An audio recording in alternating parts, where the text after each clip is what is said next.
നാമം ഇന്ന് വാഴ്ചപ്പെടുമാറാകട്ടെ.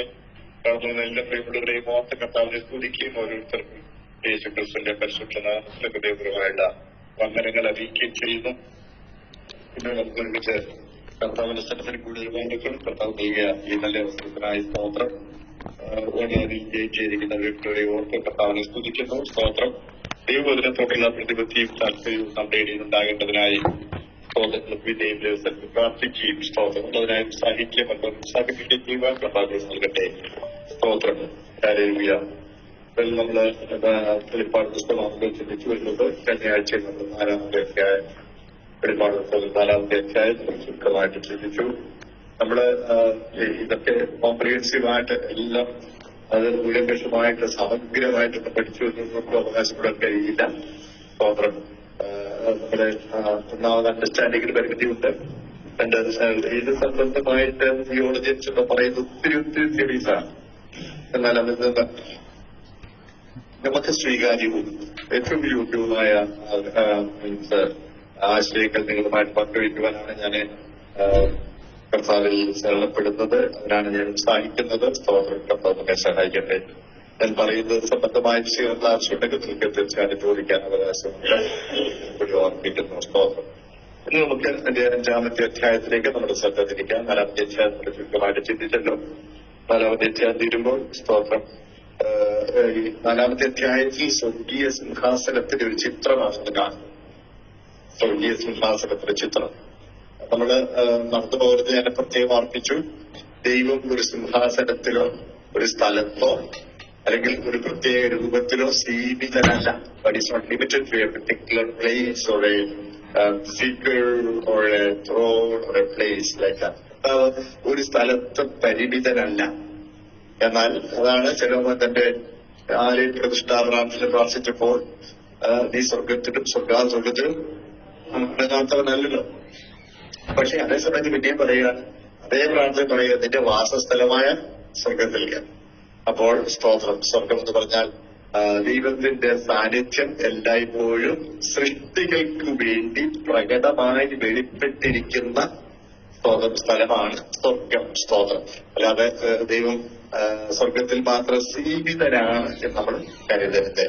ഇവിടെ നമുക്ക് ദൈവത്തിന്റെ രാജ്യത്വത്തെ സംബന്ധിച്ചുള്ള നല്ലൊരു വെളിപ്പാടാണ് നമുക്ക് 4-ാമത്തെ അധ്യായത്തിൽ ലഭിക്കുന്നത്. സ്തോത്രം. കുറച്ചു കാര്യങ്ങൾ മൃദുമായി ബന്ധപ്പെട്ട് ചിന്തിക്കുകയുണ്ടായല്ലോ. സ്തോത്രം. അതുകൊണ്ടാണ് ഒരു രൂപത്തിൽ മാത്രം ദൈവത്തെ ഒതുക്കാൻ കഴിയുകയില്ല. അതാണ് പല വിശദാംശങ്ങൾ അവിടെ ചേർത്ത് വന്നിരിക്കുന്നത് നമ്മൾ ചിന്തിക്കുകയുണ്ടായി. ഇനി 5-ാമത്തെ അധ്യായത്തിലേക്ക് നമുക്ക് കിടക്കാം. 5-ാമത്തെ അധ്യായത്തിൽ ആദ്യത്തെ ചില വാക്യങ്ങൾ ഒന്ന് വായിക്കാൻ സമയമെടുത്താട്ടെ പ്ലീസ്. ഞാൻ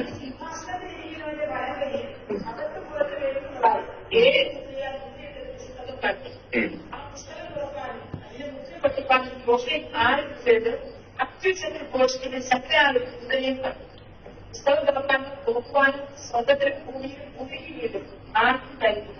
പുസ്തകം വായിക്കാനെങ്കിലും അത് നോക്കുവാൻ യോഗ്യരായി ആരെയും കാണാനിക്കൊണ്ട് ഞാൻ ഏറ്റവും കണ്ടു.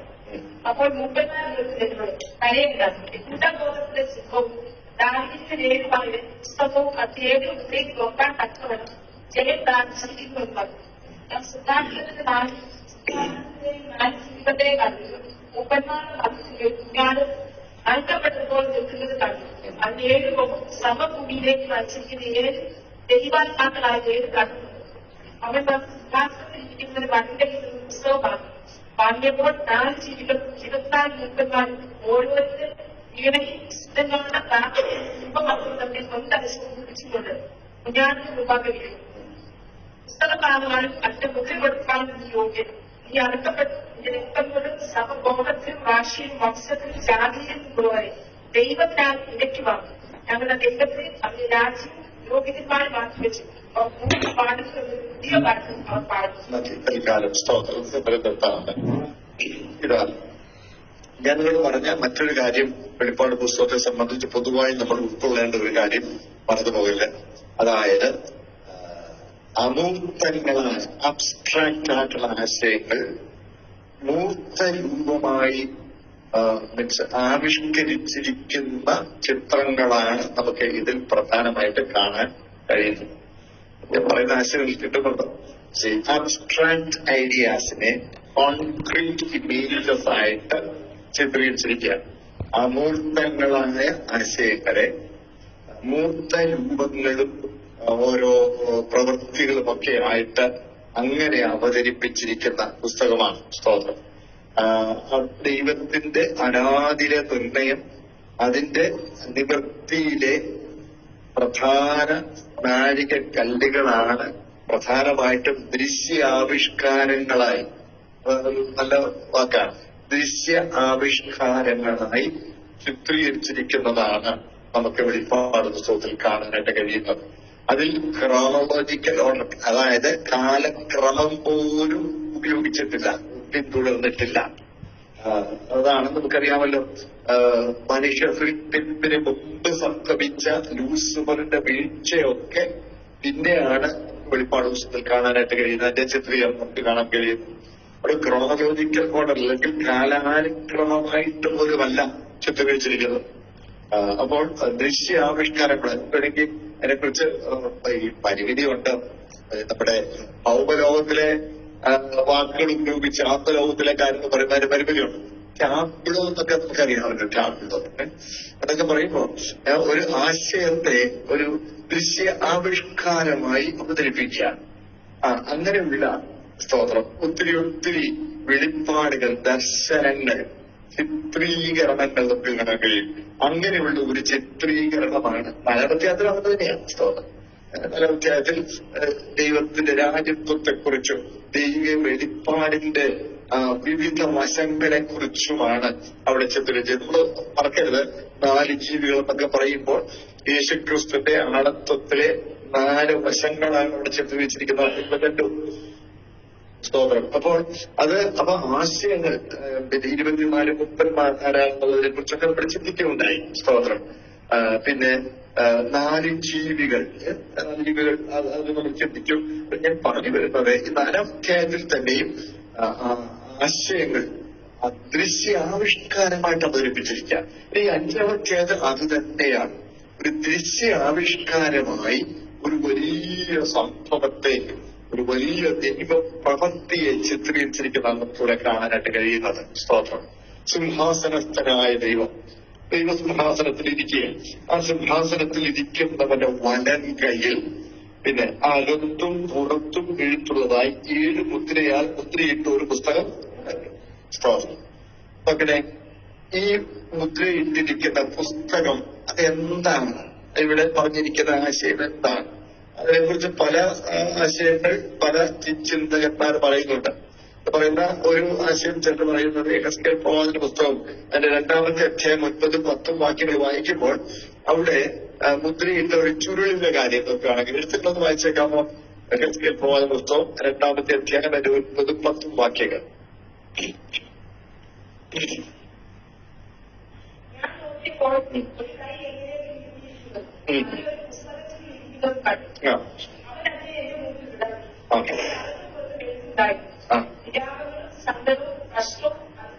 കേട്ടോ, അതിന് അകത്തും പുറത്തും, ഇവിടെയും അകത്തും പുറത്തും എടുത്തോണ്ട് വിടർത്തി കാണിക്കുക. മുദ്രയിട്ടിരുന്നത് അവിടെ വിടർത്തി കാണിക്കുക. അത് തന്നെയായിരുന്നു പറയുന്ന ചില ചിന്തകന്മാരുണ്ട്. എന്ന് പറഞ്ഞാൽ വിലാപങ്ങളും സങ്കടങ്ങളും കഷ്ടങ്ങളും എല്ലാമാണ് അതിൽ എഴുതിയിരിക്കുന്നത്. അപ്പൊ ഈ സംഭവത്തിന് ശേഷം അല്ലെങ്കിൽ നമ്മൾ ഈ കാണുന്ന ഈ സഭയുടെ ഉൾപ്രാപണ ശേഷം പീഡന കാലത്തിൽ സങ്കടങ്ങളും കഷ്ടങ്ങളും ദൈവിക ഇടപെടലുകളും ഉണ്ടാകുന്നുണ്ട്. അപ്പൊ അതിന്റെ ഒരു ചിത്രീകരണം എസ്കേലിലൂടെ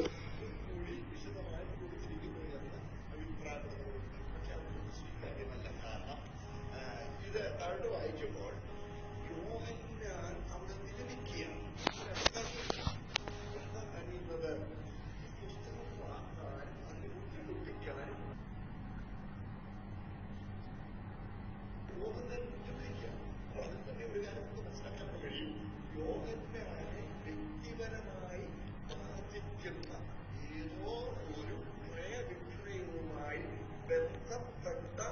കാര്യമാണ് ഇവിടെ പറഞ്ഞിരിക്കുന്നത് എന്നുള്ളത് നമുക്ക് മനസ്സിലാക്കാൻ കഴിയും.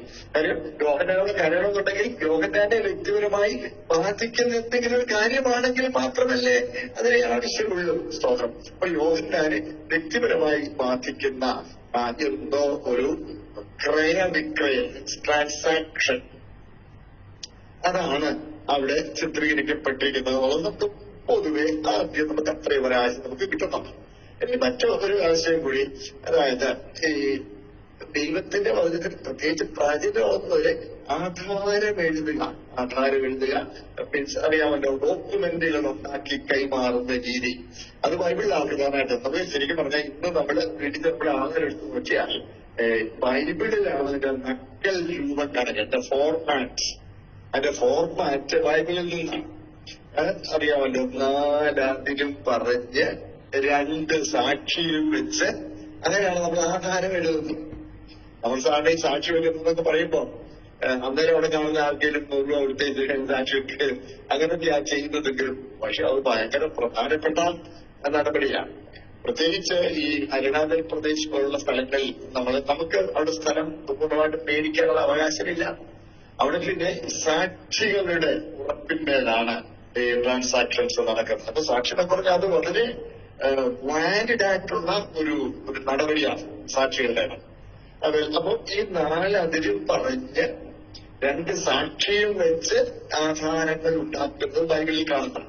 അതുകൊണ്ടാണല്ലോ ഇസ്രായേൽ പറയുന്നത്, അവര് പറയുന്നത് ഈ മണ്ണ് ഞങ്ങളുടേതാണെന്നുള്ളതിന് ഞങ്ങൾക്ക് തീരാധാരമുണ്ടെന്ന് പറയും.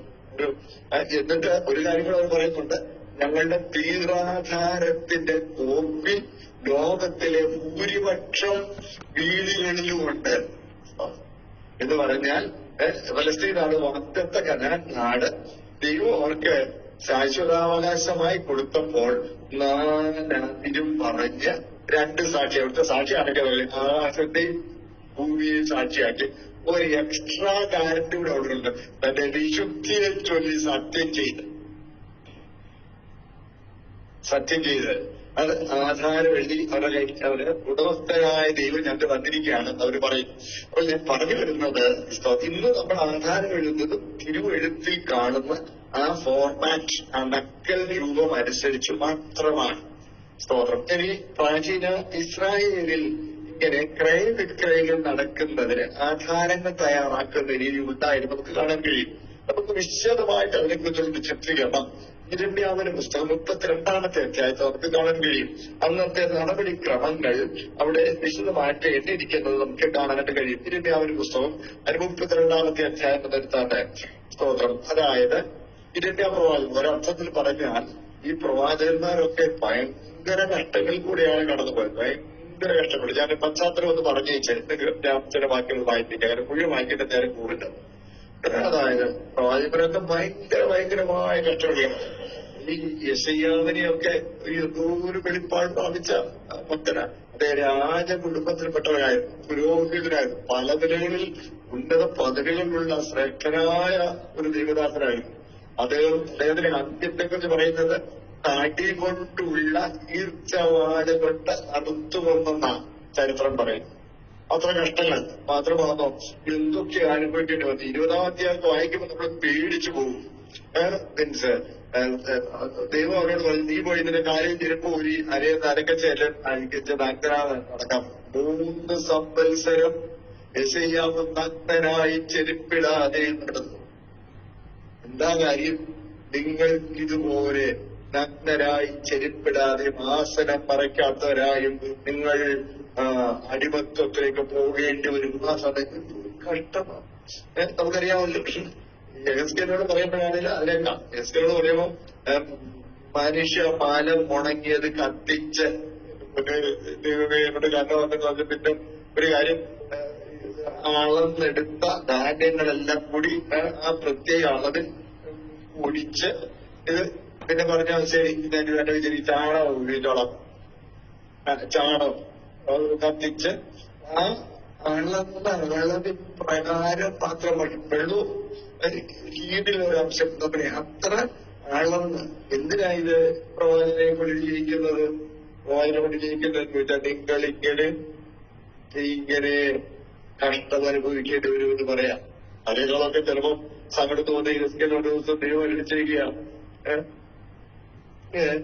നിന്റെ കണ്ണിന് ആനന്ദമായവളെ ഞാൻ ഓരേ അടിയാൽ നിന്റെ മുമ്പിൽ മാറികളെ. നീ വീട്ടിൽ പോകരുത്, കരയരുത്, മൃഗവിലാപം കഴിക്കരുത്, പേടിയെങ്കിൽ മൗനമായി നെടുവീർപ്പിട്ട് വാങ്ങും. മൂപ്പന്മാരോട് രാവിലെ ഇവരെ പറഞ്ഞ് വൈകുന്നേരം ഭാര്യ മരിച്ചു. മൂപ്പര് കയ്യിൽ വടിയും പിടിച്ച് കാല് ചെരുപ്പ് ഇട്ട് കൂട്ടി തലയിൽ തലപ്പാവും വെച്ച് വടിയും പിടിച്ച് വീർപ്പ് കൂട്ടി ഇരിക്കുക. എന്തിനാണ് നീ കാണിക്കുന്നത് എന്ന് പറഞ്ഞു.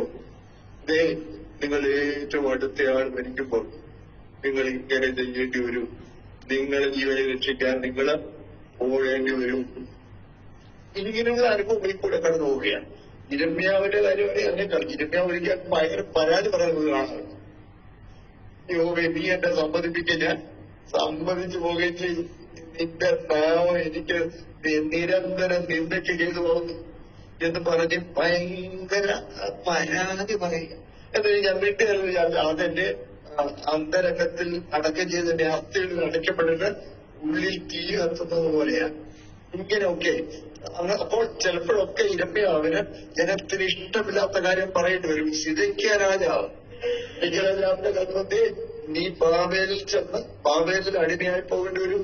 നീ ബാബേലിലെ രാജാവിനോട് കണ്ണോട് കണ്ടു കാണുകയും അഭിമുഖമായി സംസാരിക്കുകയും ചെയ്യേണ്ടി വരും. നമ്മുടെ ഇതെല്ലാം പറഞ്ഞു. ബാബേൽ രാജാവ് വന്ന് യെരൂശലേമിനെ നിരോധിച്ചേക്കുകയാണ്.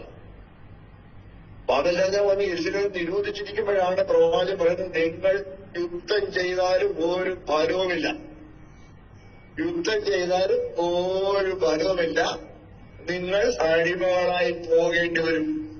ഓർത്തു നോക്കണം. സ്തോത്രം. യുദ്ധത്തിന്റെ സമയത്ത് മനുഷ്യന്റെ മനോധൈര്യം കെടുത്തുന്ന പോലെ ഇങ്ങനെയുള്ള വാക്കുകൾ പറഞ്ഞാൽ വെച്ചേക്കില്ല. ഒടുവിൽ ഇത് പറഞ്ഞപ്പോൾ ഇരമ്യാവിനെ പിടിച്ചെന്തോ ചെയ്തു? കാവൽപുരമുറ്റത്ത് തടവിലാക്കി. കാവൽപുരമുറ്റത്ത് തടവിലായിരിക്കുമ്പോൾ നോക്കണേ, സ്തോത്രം, അവന്റെ ഇളയപ്പന്റെ മകനോട് പറഞ്ഞു ദൈവം അവിടെ ചെയ്യാം. നിന്റെ ഇളയപ്പന്റെ മകൻ, ആ ഇളയപ്പന്റെ മകൻ എന്ത് ചെയ്യും? അവന് ഇളയപ്പനായ ശല്ലൂമിന്റെ മകൻ ഹനമേൽ വന്നിട്ട് നിന്നോട് പറയും, ബെന്യാമീൻ ദേശത്തെ എന്റെ നിലം നീ അങ്ങ് മേടിച്ചോ, നിനക്കാണ് അതിന്റെ വീണ്ടെടുപ്പോ അവകാശം എല്ലാം നിനക്കാണ്, അതുകൊണ്ട് നീ അത് മേടിച്ചോ എന്ന് പറയും. നീ ഒന്നും നോക്കണ്ട, നീ അതിന്റെ വില കൊടുത്ത് മേടിച്ചോ, ആധാരം പോകണം.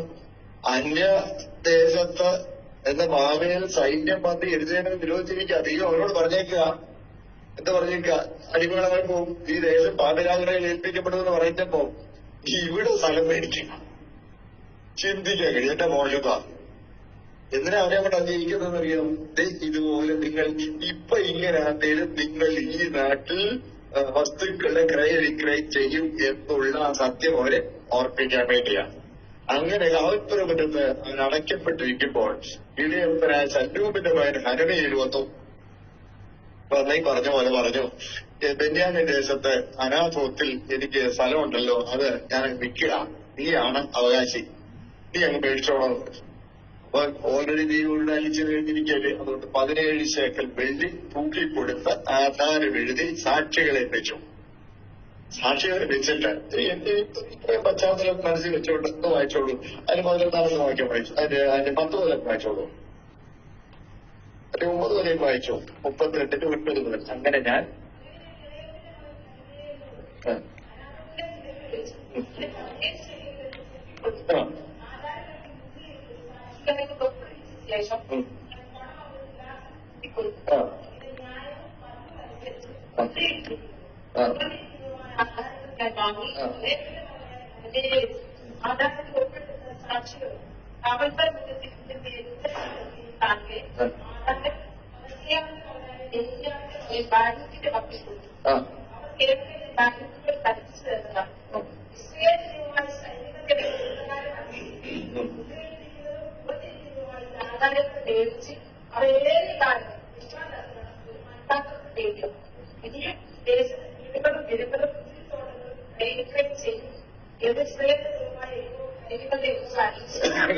ഇവിടെ നമുക്ക് അന്നത്തെ വസ്തു സംബന്ധമായ ക്രയവിക്രയ രീതിയെ കുറിച്ചുള്ള ഒരു ചിത്രം ഒരു ചിത്രം നമുക്കിവിടെ കിട്ടുന്നുണ്ട്. സ്തോത്രം.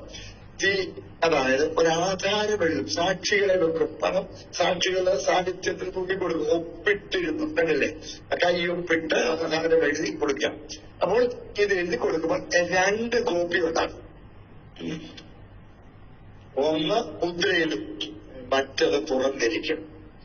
2 കോപ്പി ഉണ്ടാക്കും. 2 കോപ്പി ഉണ്ടാക്കി ഒരു ആധാരം തുറന്നിരിക്കുന്നത്, ഒരു കോപ്പി തുറന്നിരിക്കുന്നതാണ്, മറ്റേ ആധാരം മുദ്രയിട്ടിരിക്കുന്ന. ഇത് മക്കളെ എന്തിനാണ് ഈ തുറന്നിരിക്കുന്നതും ഈ മുദ്രയിട്ടിരിക്കുന്നതായ ആധാരങ്ങൾ ഇത് ഏറിയ കാലം നിൽക്കത്തക്കതുപോലെ മൺപാത്രത്തിൽ സൂക്ഷിച്ചു വെച്ചോളാൻ ധൈര്യം അവരെ വരാപാരോഗ്യോട് പറഞ്ഞു. അവരൊക്കെ അങ്ങനെ ചെയ്യുകയും ചെയ്തു. ഇനി ഈ നാട്ടിൽ ഏറിയ കാലം കഴിഞ്ഞത് ഇത് നടക്കുള്ളൂ, വലിയ ക്രയവിക്രയം നടക്കും എന്നുള്ളത് ഓർപ്പിക്കാനാണ്.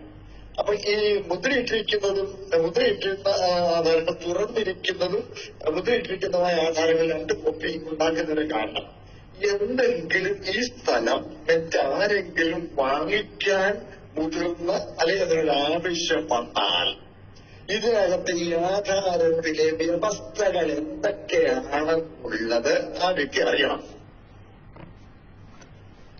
പൊട്ടിക്കാൻ പാടില്ല. അവരെ പൊട്ടിച്ചു കഴിഞ്ഞാൽ പിന്നെ വാലിഡിറ്റി ഇല്ല. ആധാരം മുദ്ര പൊട്ടിച്ചാൽ പിന്നെ അതിന് വാലിഡിറ്റി ഇല്ല. അതുകൊണ്ട് എന്നാൽ അതിനകത്ത് എഴുതിയിരിക്കുന്നത് എന്താണെന്ന് അറിയണം. അറിയുന്നവരുമാണ് ഇതിനകത്ത് എഴുതിയിരിക്കുന്നതിന്റെ തന്നെ ഒരു തനിപ്പകർപ്പ്, തുറന്നിരിക്കുന്ന ഒരാധാരം തനിപ്പകർപ്പ് അതിന്റെ കൂടെ ചേർത്തിരിക്കും.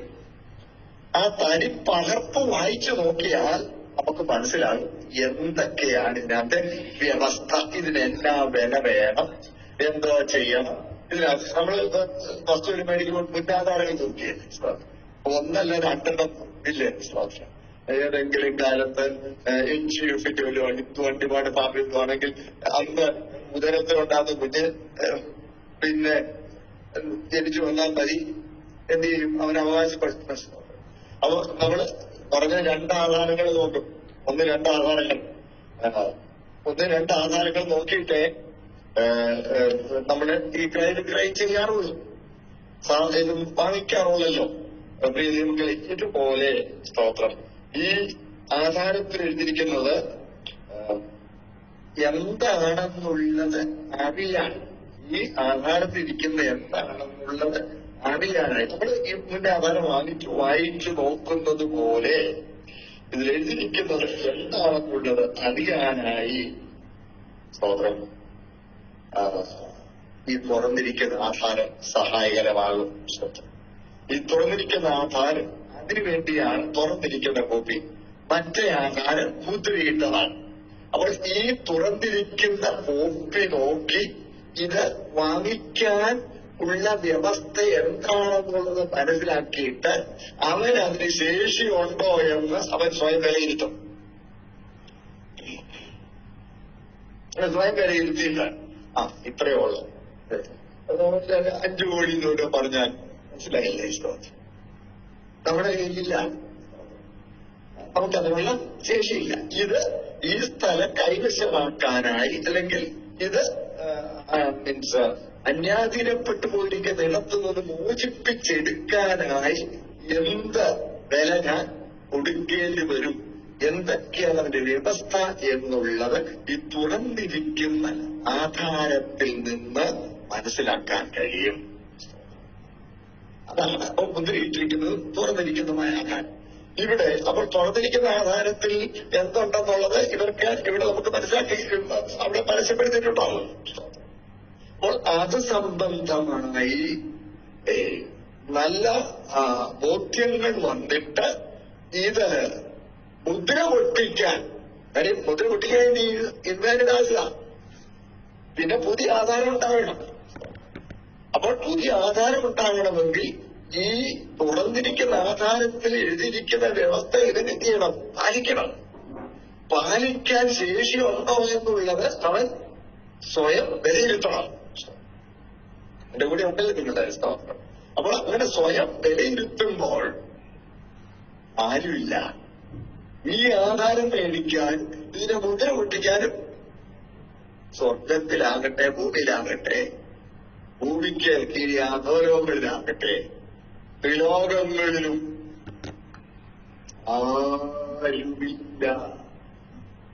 ആരുമില്ല എന്ന് വന്നപ്പോൾ സ്തോത്രം യോഹന്നാൻ നിലവിളിക്കുകയാണ്, കരയുകയാണ്. ഇതാണ് 49ാമത്തെ സങ്കീർത്തനം വായിക്കുമ്പോൾ ഇതിന്റെ ഒരു ചിത്രീകരണം നമുക്ക് അഗോരജീവിനെ കുറിച്ചുള്ള ഒരു പരാമർശം നമുക്ക് ഇവിടെ കാണാനായിട്ട് കഴിയും. നല്ലൊരു പരാമർശം 49ാമത്തെ സങ്കീർത്തനം എടുത്താൽ അതിൽ അതിന്റെ 70 വായിച്ചാട്ട്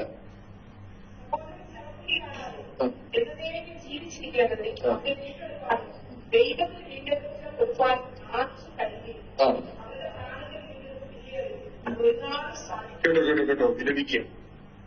അവരെ പ്രാണന്റെ വീണ്ടെടുപ്പ് ഒരു നാൾ സാധിക്കും. ഇപ്പോഴത്തെ അവസ്ഥ എന്താ നോക്കി, അതിന്റെ അവസ്ഥ 14 വരെ വെച്ച് 14 അവരെ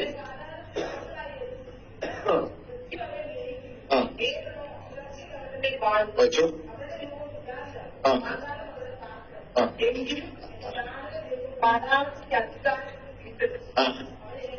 താങ്ക് യു. അപ്പൊ നമ്മള് ഈ സഹോദരൻ ശവക്കുഴി കാണാതെ ഹെയ്ഡീസിൽ പോകാൻ, അധോലോകങ്ങളിൽ അകപ്പെട്ടു പോകാൻ, സഹോദര ശവക്കുഴി കാണാതെ എന്തെങ്കിലും ജീവിച്ചിരിക്കേണ്ടത്, നിത്യജീവനിൽ കിടക്കേണ്ടതിന് അതല്ലേ എന്തെങ്കിലും ജീവിച്ചിരിക്കണം. നിശ്ചയമില്ല അവരെ വീണ്ടെടുപ്പാനോ ദൈവത്തിന് വീണ്ടെടുപ്പ് വില കൊടുപ്പാനോ ആർക്കും ഒരു പ്രാണന്റെ വീണ്ടെടുപ്പ് വിലയേറിയത് അത് ഒരു നാളും ഇവിടെ യോഹന്നാൻ ആ അവസ്ഥയിലാണ് കഴിയുന്നത്. കാര്യം എന്താ? ആ അവസ്ഥ ഇപ്പൊ എന്താ? മൃത്യു പാതാളത്തിൽ ആടുകളായി ഏൽപ്പിച്ചിരിക്കുന്നു. മൃത്യു അവരെ നയിക്കുന്നു. നേരുള്ള പുലർച്ചകൾ വാഴും അവർ അധീനതയിലാണ്. അവരുടെ രൂപമില്ലാതെ ആവുകയാണ്. പാതാളം അവരുടെ ഈ അവസ്ഥയിലായിരിക്കുന്നവനെ വീണ്ടെടുക്കാൻ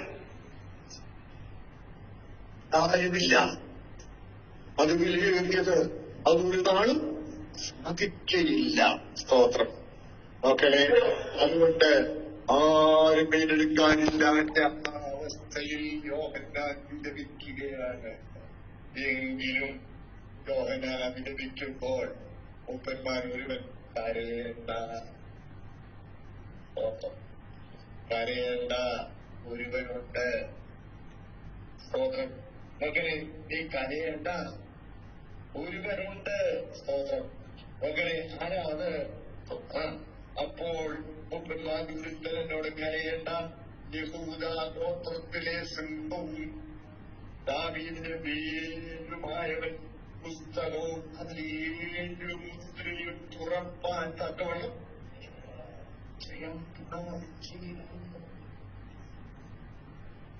അതാണ് നമ്മള് തപ്പത്തമാകുന്ന വഞ്ചെങ്കിലും എന്റെ നാളെ നീ പാതാളത്തെ അധികാരത്തിൽ മൃത്യു വഹിക്കുന്നവരാണ്. ശരിക്കും പറഞ്ഞാൽ മനുഷ്യനെ മൃത്യു വഹിക്കുക. ഈ മനുഷ്യനെ കുറിച്ച് ഇങ്ങനെ പറഞ്ഞിട്ടുണ്ട്, മനയിൽ ഒരു ഡെത്ത് വിഷ് ഉണ്ട്. ഒരു ഡെത്ത് വിഷ് എന്ന് പറഞ്ഞാൽ ഈ വാക്ക് വളയ്ക്കാൻ പ്രായമായി സംസാരിക്കാൻ തുടങ്ങുന്ന പ്രായം മുതൽ മനുഷ്യൻ പറഞ്ഞു കൊടുക്കും, തല്ലിപ്പൊണ്ട് ചത്തുകൊണ്ട് ഊരിത്തൊക്കെ കാണിച്ചപ്പോ 2 കുട്ടീനെ കൊടുത്താണ്. അപ്പൊ വിലപിക്കുന്ന എന്താ പറഞ്ഞ, ചത്തുപോട്ടെ, ഞാൻ ചത്തുപോകുമ്പോ നല്ല കുട്ടിയായിരുന്നെന്ന് മമ്മിക്ക് മനസ്സിലാവും. നാക്ക് വളയ്ക്കാൻ പ്രായമാകുമ്പോ മാരിത് പറഞ്ഞു കൊടുക്കും. ഓ അത് ചത്താ മതിയായിരുന്നെന്ന് ഒരിക്കലെങ്കിലും പറയാത്ത ആരോരുമില്ല.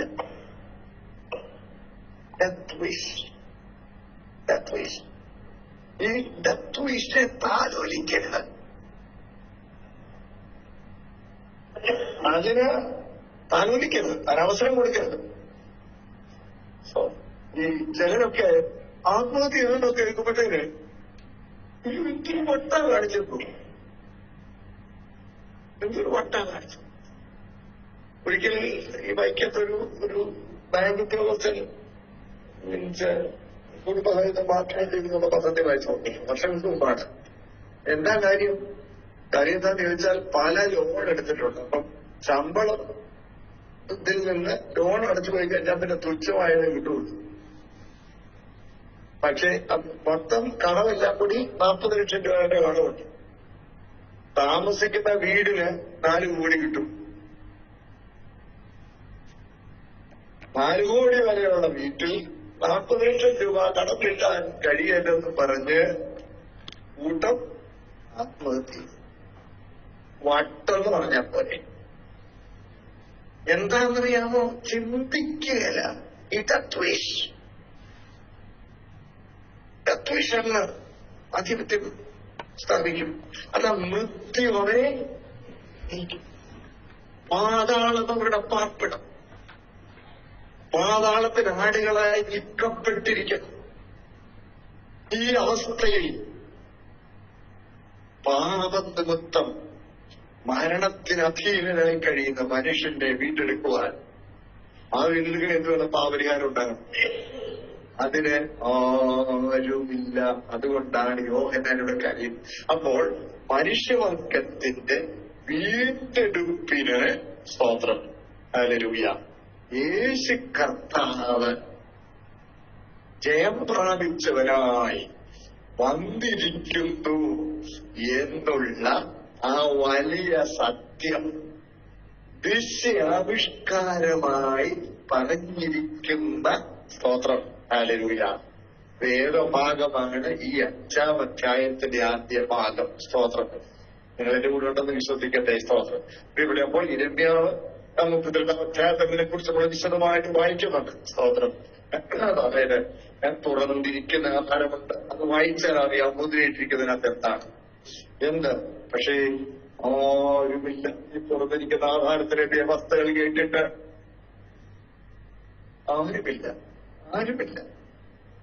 ആരുമില്ല. സ്തോത്രം. എന്നാൽ ഒരുവനുണ്ട്. സ്തോത്രം. അവനാരാണ്? യഹൂദാവംശത്തിലെ സിംഹമായത്. അതുകൊണ്ട് ഞാൻ സിംഹാസനത്തിരിക്കുന്നതിന്റെ വലങ്കയിൽ അകത്തും പുറത്തും എഴുത്തുള്ളതായി 7 മുദ്രയാൽ മുദ്രയിട്ടിരിക്കുന്ന ഒരു പുസ്തകം കണ്ടു. അതെ, ഈ പുസ്തകത്തിലുള്ള ഈ മുദ്രയിട്ട പുസ്തകം മുദ്രയിട്ടാന്ന് പറഞ്ഞാൽ നമുക്കിപ്പോൾ മനസ്സിലാവില്ല. 2 രീതികൾ ഉണ്ടായിരുന്നു എന്നാണ്. പുസ്തകച്ചുരുൾ ഉണ്ടായിരുന്നു. പുസ്തകച്ചുരുൾ. അപ്പൊ പുസ്തകച്ചുരുളിൽ അതായത് പാർച്ച്മെന്റ് അല്ലെങ്കിൽ ആടിന്റെ തോന് അത് പ്രോസസ് ചെയ്ത് അതാണ് ആധാരങ്ങളും മറ്റും എഴുതാൻ ഉപയോഗിക്കുന്നതായിരുന്നു. അധികം നീണ്ട ഷീറ്റാണ്. ആ നീണ്ട ഒരാടിന്റെ വളർന്നു നോക്കാം. ആ നീണ്ട ഷീറ്റ് കട്ടി നല്ല വൃത്തിയാക്കി എടുത്തിരിക്കാം. അതിൽ ഇങ്ങനെ എഴുതിയിട്ടത് ചുരുളാക്കും. ഒരു നടുക്കൊരു ദണ്ഡം വെച്ച് അതിങ്ങനെ അത് ചുരുട്ടി ചുരുളാക്കി സാധാരണ എഴുതി തീരുന്ന ഭാഗം മുതലാണ് ചുരുളാക്കി വരുന്നത്. കാര്യം ഇങ്ങനെ ഭാഗം തുറന്നാൽ വായിച്ചു തുടങ്ങണം. എന്നിട്ട് അവിടെയും ഒരു ദണ്ഡം വെച്ചിട്ടുണ്ട്. എന്നിട്ട് വായിക്കുന്ന ഇങ്ങനെ ഉരുട്ടി പോകും. ഈ ഒരെണ്ണം അയച്ചുവിട്ട് മറ്റേത് ഇങ്ങനെ ഉരുട്ടി. ഇങ്ങനെയാണ് പുസ്തക ചുരുളുകൾ വായിച്ചിരുന്നത്. അപ്പോൾ ഇങ്ങനെ ഈ പുസ്തക ചുരുൾ ഉണ്ടാക്കുമ്പോൾ ആധാരം ഇരിക്കുന്ന പുസ്തക ചുരുളായിട്ടാണെങ്കിൽ ആദ്യം കുറെ കാര്യങ്ങൾ എഴുതും. എന്നിട്ട് അവിടം വെച്ചൊരു മുദ്രയിടും. പിന്നെയും അടുത്ത കുറെ കാര്യങ്ങൾ എഴുതും. 2-ാം പേജ് അവിടെ ഒരു മറ്റേ ഭാഗം ഇതുമായിട്ട് ചേർത്ത് മുദ്രയിട്ടു. അടുത്തത് അത് ആദ്യത്തെ മുദ്ര ഇടത്തുനിന്ന് 1 ഇഞ്ച് മാറിയാണെങ്കിൽ 2ാമത്തെ മുദ്ര അടുത്ത 1 ഇഞ്ച് മാറിയായിരിക്കും. ഇങ്ങനെ ഉരുട്ടി വന്ന് 7 മുദ്ര. പിന്നെ ഇതാണ് ഒരു പ്രധാന രീതി ഉണ്ടായിരുന്നത്. പ്രധാനമായിട്ടും ഇങ്ങനെയാണ് പുസ്തക ചുരുളുകൾ മുദ്രയിട്ടിരുന്നത്. അപ്പോൾ 7 മുദ്രയുണ്ട് എന്നുള്ളതിന്റെ വിവരങ്ങളെല്ലാം അതിനെ സംബന്ധിച്ചുള്ള കാര്യങ്ങൾ അവിടെ ഗ്രൂപ്പായിട്ടുണ്ടായിരിക്കും സാധാരണയായിട്ട്. അതുകൊണ്ടാണ് നമ്മൾ അറിയാവുന്ന ഈ കോഡെക്സ് സൈനാറ്റിക്കസ് എന്ന് പറഞ്ഞ വേറെ പുസ്തകത്തിന്റെ ഒരു ഒറിജിനൽ കോപ്പി കോഡെക്സ് സൈനാറ്റിക്കസ് എന്നാണ്. കോഡെക്സ് സൈനാറ്റിക്കസ് സീനായി ഗ്രന്ഥം എന്ന് പറയും. സീനായി ഗ്രന്ഥത്തിൽ അത് എഴുതിയതിന്റെ ഏറ്റവും ഒടുവിൽ ഒരു കുറിപ്പ് കൊടുത്തിട്ടുണ്ട് മറുവശത്ത്. ആ കുറിപ്പിലാണ് 369 ആടിന്റെ തോൽ പ്രോസസ് ചെയ്താണ് ഈ ഗ്രന്ഥം രചിച്ചിരിക്കുന്നത്. ഇങ്ങനെ ആ പുസ്തകത്തെ കുറിച്ചുള്ള വിവരം ഒടുവിൽ ഒരു കൊച്ച് കുറിപ്പായിട്ട് ചേർത്തിട്ടുണ്ടാകും. ഇതിന് 7 മുദ്രയുണ്ട്. സ്തോത്രം. നിങ്ങളെല്ലാവരും എന്റെ കൂടി ഒക്കെ വിശ്വസിക്കട്ടെ. അപ്പൊ വായിച്ചു വരുമ്പോൾ നോക്കണേ, ആ ഒരു മുദ്ര അങ്ങോട്ട് പൊട്ടിച്ചെങ്കില് ഒരേ ഭാഗം വായിക്കാൻ. അപ്പൊ അവിടുത്തെ ആ ക്ലോസ് എല്ലാം നിവർത്തിച്ചു, അടുത്തത് നിവർത്തിച്ചു. ഇങ്ങനെയാണ് 7 മുദ്ര പൊട്ടിക്കുന്നത്. ഇന്നിപ്പോ നമുക്കത് മനസ്സിലാക്കാനായിട്ട് ബുദ്ധിമുട്ടുണ്ട്. പിന്നെ വേറൊരു രീതിയും ഉണ്ടായിരുന്നു, ചുരുട്ടിയിട്ട് 7 മുദ്രയും നെടുകേറുന്നു. അപ്പൊ 7 പൊട്ടിക്കണം, പൊട്ടിച്ചെങ്കിലേ മുഴുവൻ വായിക്കാൻ കഴിയുള്ളൂ. എന്നാൽ സാധാരണയായി ആധാരങ്ങൾ പറ്റി എഴുതിയിരുന്നത് ഞാനിപ്പോൾ പറഞ്ഞ പോലെ 7 മുദ്ര ഓരോ നടുക്കായിട്ട് ഓരോ ഭാഗമായിട്ട് വായിക്കത്തക്കതുപോലെ ആണ് മുദ്ര വെച്ച് അത് ക്രമീകരിച്ചിരുന്നത്. സ്തോത്രം. പ്രിയപ്പെട്ടവരെ, അപ്പോൾ ഇവിടെ അവന്റെ കയ്യിൽ 7 മുദ്രയാൽ മുദ്രയിട്ടിരുന്ന ഒരു പുസ്തകം കണ്ടു. ആ പുസ്തകം തുറപ്പാനും അതിനെ മുദ്ര പൊട്ടിപ്പാനും യോഗ്യൻ ആരുള്ളൂ എന്ന് അത്യുച്ചത്തിൽ ഘോഷിക്കുന്ന ശക്തരായ ഒരു ദൂതനെയും കണ്ടു. സ്തോത്രം. പുസ്തകം തുറപ്പാനോ നോക്കുവാനോ സ്വർഗത്തിലും ഭൂമിയിലും ഭൂമിക്ക് കീഴിലും ആർക്കും. അതാണ് 40 മാസങ്ങൾ നമ്മൾ വായിച്ചതാണ്. സ്തോത്രം. പുസ്തകം തുറന്ന് വായിക്കുവാനെങ്കിലും അത് നോക്കുവാനെങ്കിലും യോഗ്യനായ ആരെയും കാണായിക്കൊണ്ട് ഞാൻ ഏറ്റവും കരൽ. അപ്പോൾ മൂപ്പന്മാരിൽ ഒരുത്തൻ എന്നോട്, നമ്മൾ അതിനെ കുറിച്ച് കണ്ടു. മൂപ്പന്മാർ സഭയുടെ പ്രതിനിധികളാണെന്ന് നമ്മൾ കണ്ടെന്ന് ഓർമ്മയുണ്ടെന്ന് വിശ്വസിക്കുന്നു. സ്തോത്രം. ഇവിടെ അപ്പോൾ ഈ മൂപ്പന്മാർ യോഹന്നാൻ സഭയുടെ ഒരു പ്രധാനിയല്ലേ, അപ്പോസ്തലനല്ലേ? അതാ ഞാൻ പറഞ്ഞതിന് മനസ്സിൽ പോകരുത്. യോഹന്നാൻ ഇവിടെ ഇരിക്കുമ്പോൾ തന്നെ യോഹന്നാൻ ഈ 24 മൂപ്പന്മാരെ കാണുകയാണ്. 24 ഞാൻ പറഞ്ഞതൊന്നും ഓർമ്മയില്ല, അതുകൊണ്ട് വ്യക്തമാക്കാം. അതായത് നമ്മളൊരു സ്വപ്നം കാണുക, നമ്മളൊരു ദർശനം കാണുക. നമ്മൾ ആ ദർശനം കാണുമ്പോൾ നമ്മൾ തന്നെ അതിൽ ഒരു പാർട്ട് ചെയ്യുന്നതായിട്ട് നമുക്ക് ദർശനം കാണാൻ കഴിയും. നമ്മൾ അതിനകത്തുണ്ട്. പക്ഷെ നമ്മൾ ഇത് കാണുന്നത് മാറി നിന്നാണ് കാണുന്നത്.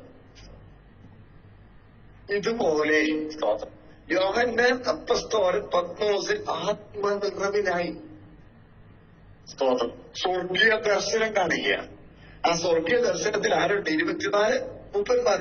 ആ 24 മൂപ്പന്മാർ സഭയുടെ പ്രതിനിധികളാണെങ്കിൽ അപ്പോസ്തലന്മാരും പിതാക്കന്മാരുമാണ് എന്താണുള്ളൊരു വ്യാഖ്യാനമുണ്ടെന്ന് ഞാൻ പറഞ്ഞു.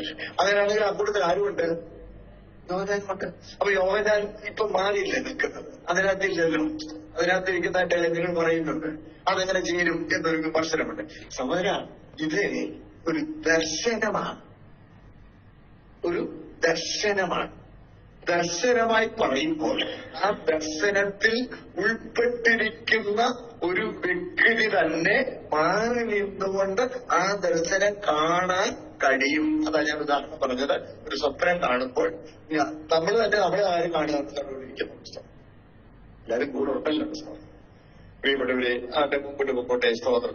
ഞാൻ ഏറ്റവും ഇനി വിമുപ്പന്മാർ ഒരാൾ വന്ന് പറയുന്നതിന്റെ കാരണം, അതായത് ദൈവസഭയിൽ ഒരു വിഷമസന്ധി ഉണ്ടായ, അല്ലെങ്കിൽ ഏതെങ്കിലും ഒരു സഹോദരൻ അല്ലെങ്കിൽ ഏതെങ്കിലും ഒരു വ്യക്തിക്ക്, ദൈവസഭയിലുള്ള ഒരു വ്യക്തിക്ക് ഏതെങ്കിലും ഒരു കാര്യത്തെക്കുറിച്ച് ഒരു വിഷമമോ ഒരു പ്രതിസന്ധിയോ ഒരു ചോദ്യമോ ഉണ്ടായാണ് ദൈവസഭയിൽ മൂപ്പന്മാരായവർ തന്നെയാണ് അതിന് ഉത്തരം കൊടുക്കേണ്ടത്.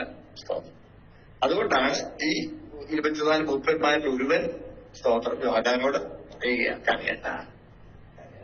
സ്തോത്രം. എന്താ കാര്യം? യഹൂദാ ഗോത്രത്തിലെ സിംഹവും സ്തോത്രം ദാവീദിന്റെ വേരുമായവൻ. നമുക്കറിയാം യെശയ്യാവിന്റെ പ്രവചനം 11-ാമത്തെ അധ്യായത്തിൽ കർത്താവിനെ കുറിച്ച് അവിടെ ചായയുടെ കുറ്റിയിൽ നിന്ന് ഒരു വേര് അത് നമുക്ക് കാണാൻ കഴിയും. എന്നാൽ പിന്നെ ദാവീദ് പുത്രൻ എന്ന് കർത്താവിനെ കുറിച്ച് തിരുവെഴുത്ത് പറയുന്നുണ്ട്. അവിടെ അല്പം വിശീലനം പറയാം. സ്തോത്രം. കർത്താവ് ദാവീദ് പുത്രൻ എന്ന് പറയുമ്പോൾ നമ്മുടെ വാഴ്ത്തപ്പെട്ട കർത്താവ് തന്നെ ഒരിക്കൽ ശാസ്ത്രിമാരോടും മൂപ്പന്മാരോടും ഒരു ചോദ്യം ചോദിച്ചതായി നമ്മൾ കാണുന്നുണ്ട്. 110-ാം സങ്കീർത്തനം എടുത്താട്ട് ഒന്നാം വാക്യം. കർത്താവിന്റെ യഹോവയുടെ കർത്താവ് ധരിച്ചത്.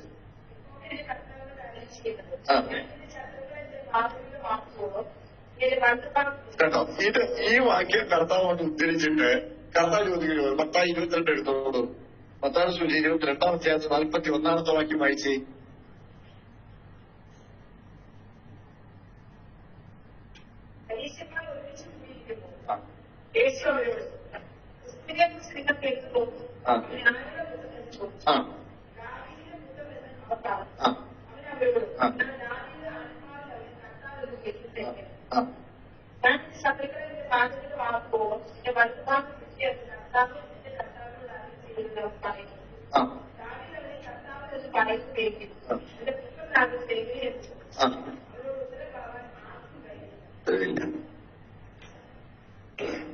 ദാവീദിന് കാരണം ഇവര് പ്രതീക്ഷിച്ചിരുന്നത് ഒരു രാഷ്ട്രീയ മശിഹായയാണ്.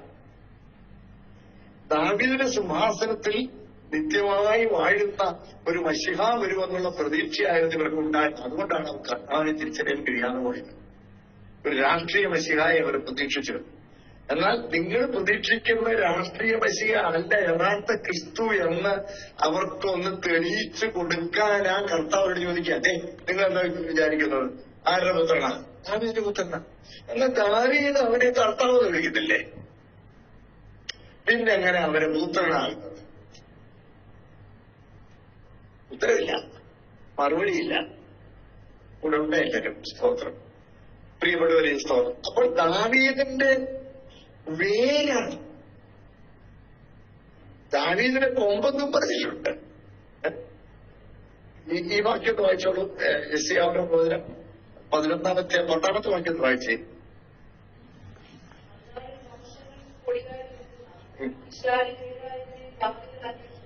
കേട്ടോ, ഇശായിയുടെ വേരായി വരും. അപ്പോ ദാവീദിന്റെ അപ്പനാണ് ആര്? ഇശായി. ആ ഇശായിയുടെ വേരാണ് ആര്? കർത്താവ്.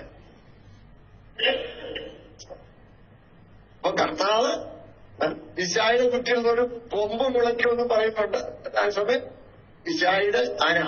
വേരാണ്. ഇശായിയുടെ ഒരു വേരാണ്. അപ്പൊ ഇവിടെ സ്തോത്രം 110-ാം സങ്കീർത്തനത്തിൽ മശീഹ സങ്കീർത്തനത്തിൽ പറഞ്ഞിരിക്കുന്നത് കർത്താവ് തന്നെ വിശദീകരിച്ചു കൊടുത്തതുപോലെയാണ്. അതിനെക്കുറിച്ച് പരാമർശിച്ചിരിക്കുന്നതാണ് നമുക്ക് മത്തായി 22-41 കാണാൻ കഴിയുന്നത്. സ്തോത്രം. അപ്പോൾ ദാവീദിന്റെ വേരായവൻ എന്ന് പറഞ്ഞിരിക്കുമ്പോൾ ദാവീദിന്റെ പുത്രൻ എന്നല്ല, ദാവീദിനേക്കാൾ മുമ്പേ ഉള്ളവനാണ്. പേര് കഴിഞ്ഞല്ലയോ ശിഖരമുണ്ടാകുന്നത്. അപ്പോൾ ദാവീദിന്റെ വേര് എന്ന് പറയുന്നത് പ്രത്യേകം ശ്രദ്ധേയമാണ്. കർത്താവിന്റെ അനാദിയാവസ്ഥ, ആദ്യന്തമില്ലാത്ത അവസ്ഥയെ അവിടെ സൂചിപ്പിച്ചിരിക്കുന്നു. യഹൂദഗോത്രത്തിലെ സിംഹം. സ്തോത്രം. ദാവീദിന്റെ വേരുമായ കർത്താവിന്റെ സിംഹം എന്ന് പറയുന്നത് കർത്താവിന്റെ സിംഹമാണോ? ഒന്നിനും വഴിമാറാത്തത്, പ്രൗഢിയുള്ളത്, ശക്തിയുള്ളത്, കീഴ്പ്പെടുത്തി വാഴുന്നത്. ആ അർത്ഥത്തിലാണ് സിംഹം എന്നുള്ള വാക്ക് ഉപയോഗിച്ചിരിക്കുന്നത്. സ്തോത്രം. അതിന്റെ വരുമായ പുസ്തകവും അതിന് 7 മുദ്രയും തുറപ്പാൻ തക്കവണ്ണം ജയം പ്രാപിച്ചിരിക്കുന്നു. പ്രിയരെ, ഇനി ഇവിടെ അല്പം ഇവിടെ ഒന്ന് വിശദീകരിക്കാൻ താല്പര്യപ്പെടുന്നു. ശ്രദ്ധിച്ചാൽ സ്തോത്രം. അതായത് പാപപരിഹാരത്തിന് ദൈവം നിയമിച്ചിരിക്കുന്ന വ്യവസ്ഥ, ആ വ്യവസ്ഥയുടെ വ്യക്തമായ രൂപരേഖയാണ് ന്യായപ്രമാണം എന്ന് പറഞ്ഞാൽ സ്തോത്രം. എന്റെ കൂടെ ഉണ്ട് എല്ലാവരും. സ്തോത്രം. പാപപരിഹാരത്തിന് ദൈവം നിയമിച്ചിരിക്കുന്ന വ്യവസ്ഥയുടെ പ്രമാണത്തിന്റെ രൂപരേഖയാണ് ന്യായപ്രമാണം. ഇത് ചെയ്യുന്നവൻ ഇതിനാൽ ജീവിക്കും. അപ്പോൾ ഇതാണ് പ്രമാണം. നമുക്കൊരർത്ഥത്തിൽ പറയാം, ഈ മുദ്രയിട്ടിരിക്കുന്ന പുസ്തകത്തിന്റെ ഉള്ളടക്കം ഇതാണ്. ഏതാണ്? ന്യായപ്രമാണത്തിലെ വ്യവസ്ഥയാണ്. 7 എന്നുള്ളത് പൂർണ്ണതയെ കാണിക്കും. 7 മുദ്ര മുദ്രിപ്പിക്കുന്നത് 7 പൂർണ്ണതയെ കാണിക്കും. പക്ഷേ മനുഷ്യരിൽ ആർക്കും ഈ ന്യായപ്രമാണം നിവർത്തിച്ച് ദൈവനീതി പൂർത്തീകരിക്കുവാൻ കഴിയില്ല. സ്തോത്രം. അതുകൊണ്ടാണ് റോമാലേഖനം 8-ാം നമ്മൾ വായിക്കുന്നു 2-ാം വാക്യം മുതൽ, ജഡത്താനുള്ള ബലഹീനത നിമിത്തം ന്യായപ്രമാണത്തിന് കഴിയാഞ്ഞത് സാധിപ്പാൻ ദൈവത്തിന്റെ പുത്രനെ പാവം ശിക്ഷ വിധിച്ചു. സ്തോത്രം.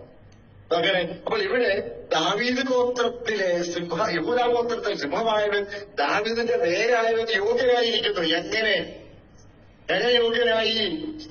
ജഡത്താൽ ബലഹീനനായ മനുഷ്യന് സാധിക്കാതിരുന്നത് പാപകടത്തിന് സാദൃശ്യത്തിൽ പാപനിമിത്തം ഇവിടെ വന്ന് ആ ന്യായപ്രമാണത്തിന് കീഴ്പ്പെട്ടു വന്ന് ആ ന്യായപ്രമാണത്തിലെ മുഴുവൻ വ്യവസ്ഥയും എന്റെ കർത്താവ് പൂർണ്ണമായി നിവർത്തിച്ചു. 7 മുദ്രയും പൊട്ടിക്കുവാൻ പ്രാപ്തനായി എന്ന് പറഞ്ഞാൽ ന്യായപ്രമാണം അതിന്റെ പൂർണ്ണതയിൽ കർത്താവ് നിവർത്തിച്ചു എന്ന ആശയമാണ് അതിലെ പ്രധാന സൂചന. സ്തോത്രം. ഒന്നും കൊടുത്തു പ്രിയപ്പെട്ടവരെ, നമ്മുടെ പാപപരിഹാരം ദൈവം നേടിയിട്ടുള്ളത് ഒരു ആർബിട്രറി ഡിസിഷനായിട്ടല്ല. എന്ന് പറഞ്ഞാൽ എനിക്ക് അങ്ങനെ തോന്നിയിടൂ എന്ന് കർത്താവ് വേണ്ടി അങ്ങനെ പറയാം, കർത്താവ് അങ്ങനെ പറയാം.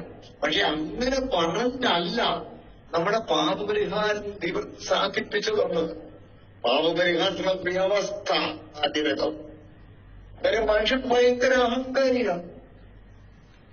മനുഷ്യന് അഹങ്കാരി. എനിക്കൊരു തന്നെ ഓശാനം വേണ്ടെന്നാ പറയുന്നത്, അല്ലേ? എനിക്കൊരു തന്നെ ആ ഒരു കാര്യം വേണ്ട. വല്ലൊരു ഔദാര്യം അനുഭവിച്ചാൽ പോലും അതൊന്ന് അംഗീകരിക്കാൻ മനുഷ്യന് എന്നാ ബുദ്ധിമുട്ടാണ്. എല്ലാവരും എന്റെ കൂടെ ഉണ്ടേ. ഒരാളൊരു സഹായം ചെയ്താൽ ആ ആൾ ആ സഹായം ചെയ്തു എന്ന ഒരു പൊതുവിലൊന്ന് അംഗീകരിക്കുന്നത് അയ്യോ തട്ടിക്കൊല്ലുന്നതിനേക്കാളും കഷ്ടമായിട്ട് അങ്ങനെ കൂടി. ശരിയല്ലേ? മനുഷ്യന്റെ സ്വഭാവമില്ല. എനിക്കെടുത്തത് വശാരം വേണ്ട, ഞാൻ എടുക്കുന്നു. എന്റെ ഒരു സ്ത്രീയൻ എന്നോട് എനിക്ക് പറഞ്ഞാലോ, തോമായിനി നൃത്തം, ഞാൻ ആത്മാഭിമാനമുള്ളവനാണ്. വേറൊരുത്തനെ കുരുതി കൊടുത്ത് എനിക്കൊരു സ്വന്തം വേണ്ട. എനിക്ക് നേടാൻ കഴിയില്ലെങ്കിൽ അതിന്റെ പരിണത ഫലം ഞാൻ അനുഭവിച്ചോളാം, നരകം വന്നോട്ടെ. പക്ഷെ വേറൊരുത്തനെ കുരുതി കൊടുത്തേക്കുള്ള ഒരു തൊപ്പും എനിക്ക് വേണം. ശരിയല്ലേ? മനുഷ്യന്റെ സ്വഭാവം ഇതല്ലേ? ഇതാണ് മനുഷ്യന്റെ സ്വഭാവം. അതുകൊണ്ടാണ് ഏതെല്ലാം ചെയ്തത്. പാപം ചെയ്ത ഉടനെ പ്രകടമായി ഉണ്ടായ മാറ്റം തേജസ് വിട്ടുപോയില്ല. നഗ്നത കണ്ടു ഉടനെ അത്യനമറിച്ചറിയാൻ പാപത്തിന്റെ ലജ്ജ മറയ്ക്കാൻ കൈയുടെ പ്രവർത്തി കൊണ്ട് അവിടെ അധ്വാനം തുടങ്ങി. ഞാൻ ചെയ്തോളാം, ഞാൻ എടുക്കണം, ഞാൻ അങ്ങനെ നോക്കണേ. സ്വപരിശ്രമത്താൽ നേടിക്കൊള്ളാമെന്ന് വീമ്പ് പറഞ്ഞുകൊണ്ട് നിൽക്കുന്ന വിനയപ്പെടാൻ മനസ്സില്ലാത്ത ധിക്കാരിയായ മത്സരിയായ മനുഷ്യൻ. ഞാനീ പറഞ്ഞ വിശേഷങ്ങൾ നിങ്ങൾക്ക് ബുദ്ധിമുട്ടുണ്ടാക്കട്ടെങ്കിൽ എന്നോട് ക്ഷമിച്ചേ, പക്ഷെ സത്യമാണ്. ഈ മനുഷ്യന് അവനെ കൊണ്ട് അത് സാധിക്കാൻ കഴിയുകയില്ല എന്നുള്ളത് അവനെ ഒന്ന് ബോധ്യപ്പെടുത്തി കൊടുക്കേണ്ടതിനാണ് ന്യായപ്രമാണ യുഗം മുഴുവൻ മനുഷ്യന് കൊടുത്തത്. അതുകൊണ്ടാണ് നോക്കണേ, ഈ മനുഷ്യനെ കൊണ്ട് അത് കഴിയുകയില്ല എന്നുള്ളത് തെളിയിച്ചു കൊടുക്കാൻ ആ മനുഷ്യവർഗത്തിലേക്ക് മിടുക്കന്മാരെ യഹൂദനെ തെരഞ്ഞെടുത്തു. നമ്പരിട്ട് എഴുതി ക്ലാസിഫൈഡ് ഇൻഫർമേഷൻ പോലെയാക്കി. ഇതൊന്നും ഈ ഇസ്രായേലിനെ കൊടുത്തു ചെയ്തോളാം. എന്നിട്ടോ അത് ചെയ്യാനുള്ള സകല പ്രോത്സാഹനങ്ങൾ കൊടുത്തു. തെറ്റിക്കുമ്പോൾ ശിക്ഷ, അത് അനുസരിക്കുമ്പോൾ ഉയർച്ച, എല്ലാം കൊടുത്തു. അതല്ലേ നമ്മൾ 105 നമ്മൾ വായിക്കുന്നുണ്ട്. സ്തോത്രം. ജാതിയുടെ അവകാശം അവർക്ക് എടുത്തു കൊടുത്ത് എന്തിനാ? നിങ്ങൾ എന്റെ ചട്ടങ്ങളെ പ്രമാണിക്കുകയും എന്റെ കൽപ്പനകളെ ആചരിക്കുകയും ചെയ്യേണ്ടതിന് സ്തോത്രം. സകല നന്മകളും അനുഗ്രഹങ്ങളും ദൈവം ഇവർക്ക് കൊടുത്തു. എന്തിനാണെന്നറിയാമോ? ദൈവത്തിന്റെ ചട്ടങ്ങളെ പ്രമാണിക്കുകയും അവന്റെ സ്തോത്ര കൽപ്പനകളെ ആചരിക്കുകയും. 105 സെക്കൻഡ് 44, 45 നമുക്ക് അവന്റെ വായിച്ചു.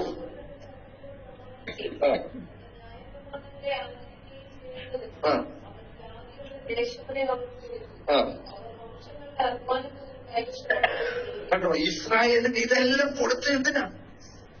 ചട്ടങ്ങളെ പ്രമാണിക്കും. ഭൗമിക നന്മകളുടെ വാഗ്ദത്തം കൊടുത്ത്, സകല നന്മകളും കൊടുത്തു, ഇങ്ങനെ എല്ലാ പ്രോത്സാഹനങ്ങളും കൊടുത്തു. പ്രവാചകന്മാരെ പറഞ്ഞേച്ച് അത് ചെയ്യാനുള്ള ആവശ്യകത ആവർത്തിച്ചവർ ഓർപ്പിച്ചു. ഞാൻ ആദ്യം പറഞ്ഞ പോലെ ഈ പാപങ്ങൾ, ഈ നിഷ്കളങ്കരായ ഭക്തന്മാരായ പ്രവാചകന്മാർ ഇത്ര വലിയ കഷ്ടങ്ങൾക്ക് വിധേയപ്പെട്ട് ഇത് അഭിനയിച്ച് കാണിച്ചു കൊടുത്തു. എന്നിട്ടും ഈ അഹങ്കാരികൾ വിനയപ്പെട്ടില്ല.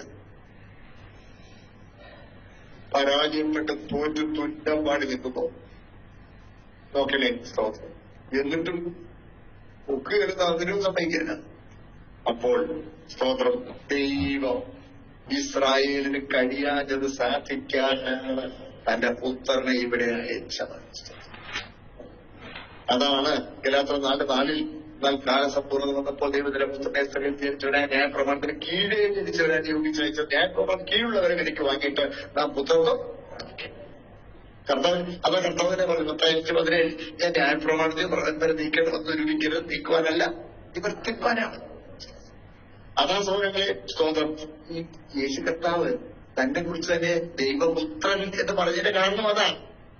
ഇസ്രായേലിന് ദൈവം കൊടുത്ത പദവിയാ ദൈവപുത്രൻ എന്നുള്ളത്. അതാണ് പുറപ്പാട് 4:22 നമ്മൾ വായിക്കുമ്പോൾ.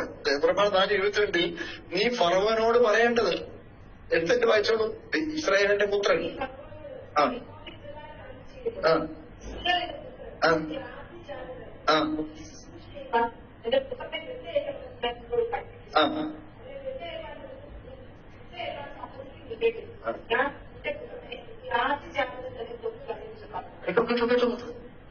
ഇസ്രായേലിന് ദൈവം കൊടുത്ത പദവിയാണ് ദൈവത്തിന്റെ അതിയാണ്. ആ പേര് ദൈവപുത്രനെന്ന പേര് കർത്താവ് സ്വീകരിച്ചത് അതുകൊണ്ടാണ്. ആ പദവിയിൽ ഇവിടെ വന്ന് അവർക്ക് കൊടുത്ത ചുമതല നിവർത്തിക്കാൻ കഴിയാതെ പരാജയപ്പെട്ടപ്പോൾ അത് നിവർത്തിക്കാൻ വന്നതുകൊണ്ട് അവർക്ക് കൊടുത്ത ഡെസിഗ്നേഷൻ കർത്താവ് ഏറ്റെടുക്കുക. അപ്പൊ ദൈവപുത്രൻ എന്നുള്ളത് കർത്താവിന്റെ ഐഡന്റിറ്റി അല്ല, കർത്താവിന്റെ ഒഫീഷ്യൽ ഡെസിഗ്നേഷനാണ്. അയ്യോ, ഞാൻ പറയുന്നത് മനസ്സിലാക്കുന്നുണ്ടോ? സ്തോത്രം. അതെ, അതുകൊണ്ടാണ് നിങ്ങൾ ശ്രദ്ധിച്ചിട്ടില്ലേ യെശയ്യാവിന്റെ പ്രവചനത്തിൽ 9-ാം അധ്യായത്തിൽ വായിക്കുമ്പോ നമുക്കൊരു ശിശു, നമുക്കൊരു മകൻ ആധിപത്യം അവന്റെ തോളിലിരിക്കും, അവൻ അത്ഭുത മന്ത്രി, വീരനാം ദൈവം, അടുത്തല്ലോ നിത്യപിതാവ്. ശിശു പക്ഷെ ആരും കൂടാ. അതാണ് ഞാനും പിതാവും.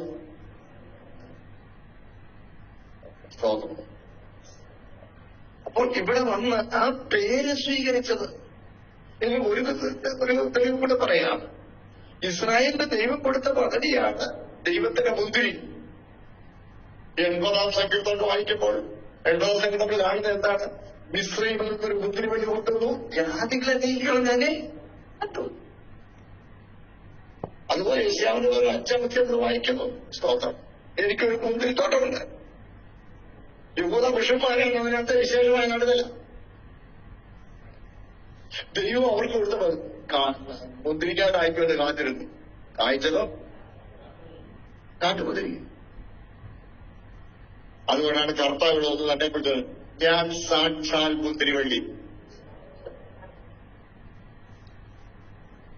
ഞാൻ സാക്ഷാൽ മുന്തിരിവള്ളി.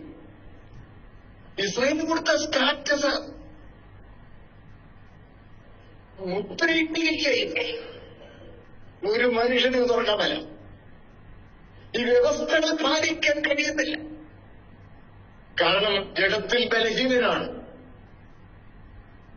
ജഡത്തിൽ ബലഹീനനായ മനുഷ്യന് ന്യായപ്രമാണത്തിന് വ്യവസ്ഥ നിവർത്തിച്ച് സ്തോത്രം നീതീകരിക്കപ്പെടുവാൻ കഴിയില്ല. തനിക്കതിനെ നീതീകരിക്കപ്പെടാൻ കഴിയില്ലെങ്കിലാണോ മറ്റവരെ നീതീകരിക്കുന്നത്. ശ്രദ്ധിക്കണേ, താനുണ്ടാത്തവരുണ്ടോ വരം കൊടുക്കുന്നത്? സ്തോത്രം. ആരുമില്ല, മാലാഭയില്ല, ആരുമില്ല വീടുവാൻ. സ്തോത്രം. അപ്പോഴാണ് ആ വ്യവസ്ഥ നിവർത്തിയാണ്. അതാണ് ഞാൻ പറഞ്ഞത്, ന്യായപ്രമാണ നിവർത്തി. കർത്താവ് പാപപരിഹാരം ഒരുക്കിയത് ന്യായപ്രമാണം നിവർത്തിച്ചാണ് പാപപരിഹാരം ഒരുക്കിയത്. ന്യായപ്രമാണം നിവർത്തിച്ച, അല്ല വളയമില്ലാതെ ആളുകയായിരുന്നില്ല, എല്ലാവരും കൂടെ ഒന്നേ. അതുകൊണ്ടാണ് സൗരങ്ങളിൽ നമ്മൾ ഇന്ന് അനുഭവിക്കുന്നത് ന്യായപ്രമാണത്തിന്റെ നീതിയാണ്. റോമനെ 8-ാം അധ്യായം രണ്ടുപേരും വായിക്കുമ്പോൾ എടുത്തെങ്കിലും വായിച്ചാല് ജഡപ്പാലുള്ള ബലഹീന നിമിത്ത ന്യായപ്രമാണത്തിന് വേണ്ടി അതിന്റെ സാധിപ്പാൻ ദൈവത്തിന്റെ പുത്രനെ പാപശക്തൻ സാധിച്ച പാപത്തിന് വായിച്ചു.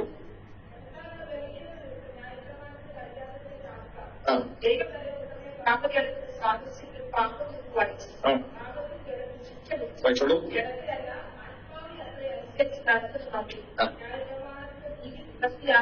Thank you. നമ്മുടെ നീതി ഏതാണ്? ന്യായപ്രമാണത്തിന്റെ നീതി നമ്മൾ നിവൃത്തിയാകണം. ഹല്ലേലൂയ. അതിനാണ് ആ വ്യവസ്ഥകളെല്ലാം മുദ്രയിട്ട് വെച്ചിരുന്ന പുസ്തകം ഒരു മനുഷ്യന് തുറക്കാൻ വരാതില്ല. ഭർത്താവ് വന്ന് ന്യായപ്രമാണം പൂർണ്ണമായി നിവർത്തിച്ചു. നമ്മുടെ ഇടയിൽ ഒരു പറച്ചിലുണ്ട്, യേശു ഒരു വിപ്ലവകാരിയാണ്. ഇല്ലേ? അങ്ങനെ രാഷ്ട്രീയക്കാരൊക്കെ പ്രസംഗിച്ചിട്ട് യേശു വിപ്ലവകാരിയാന്ന് പറയുമ്പോൾ ഇവരുടെ മീൻസ് കീഴ്വഴക്കങ്ങളിൽ തച്ചുടയ്ക്കാൻ കച്ചുകെട്ടി ഇറങ്ങിയ വിപ്ലവകാരി. യാഥാസ്ഥിതികമായ കീഴ്വഴക്കങ്ങളെയെല്ലാം തച്ചുടയ്ക്കാൻ കച്ചുകെട്ടി ഇറങ്ങിയവനാണ്. അങ്ങനല്ല, കർത്താവ് ന്യായപ്രമാണം അതിന്റെ മുഴുവൻ തികവിലും നിവർത്തിക്കുകയാണ്. മുഴുവൻ തികവിലും നിവർത്തിക്കുകയാണ്. സ്തോത്രം. അതിൽ ഒരിക്കൽ ഒരു വലിയ നിലക്കൂടി തുടങ്ങി വെല്ലുവിളിച്ചു, നിങ്ങൾ എനിക്ക് പാപത്തെ കുറിച്ച് ബോധമില്ല. ഒറ്റ വ്യക്തിക്ക് ഒരു വാക്ക് പറയാനില്ലേ? സ്തോത്രം. അതുകൊണ്ടാണ് കാൽവരിൽ അവസാനം വിളിച്ചു പറഞ്ഞത്, സകലവും നിവർത്തിയാണ്. സ്തോത്രം. ആ നിവർത്തിച്ചത് കൊണ്ടാണ് ന്യായപ്രമാണത്തെ ഇന്ന് വായന കിട്ടിയില്ലാത്തത്. പൊട്ടിച്ച പിന്നെ ആ പുസ്തകത്തിന് വിലയില്ല. ഒരു പുതിയ പ്രമാണമായി മുദ്രയിട്ട ആധാരം മുദ്ര പൊട്ടിച്ചു കഴിഞ്ഞാൽ പിന്നെ അതിനെത്തില്ല. അതുകൊണ്ടാണ് ഇന്ന് ന്യായപ്രമാണത്തിന് നാം ന്യായപ്രമാണത്തിന് കീഴിലല്ല. നാം ന്യായപ്രമാണം നിവർത്തിക്കാൻ ബാധ്യസ്ഥരുമല്ല. സ്തോത്രം. ചിലരും പറയാറുണ്ട്, പ്രത്യേകിച്ച് ഈ സൗദി അഡ്വന്റിസ്റ്റ് ഇറക്കി അവരൊക്കെ പറയുന്നത് അത് ന്യായപ്രമാണത്തിൽ രണ്ടാണ്, കാർമികമെന്നും ധാർമ്മികമെന്നും രണ്ടാണ്. കാർമികമെന്നും ധാർമ്മികമെന്നും. കാർമികമേ നിവർത്തിച്ചുള്ളൂ, ധാർമ്മികം നിവർത്തിച്ചില്ല. അതുകൊണ്ട് ധാർമ്മികമായി ന്യായപ്രമാണം പറയുന്നത് എന്ന് പറഞ്ഞാൽ സ്തോത്രം, കാർമികം പറഞ്ഞ യാഗങ്ങൾ, അനുഷ്ഠാനങ്ങൾ, ആചാരങ്ങൾ അതെല്ലാം നിവർത്തിച്ചു.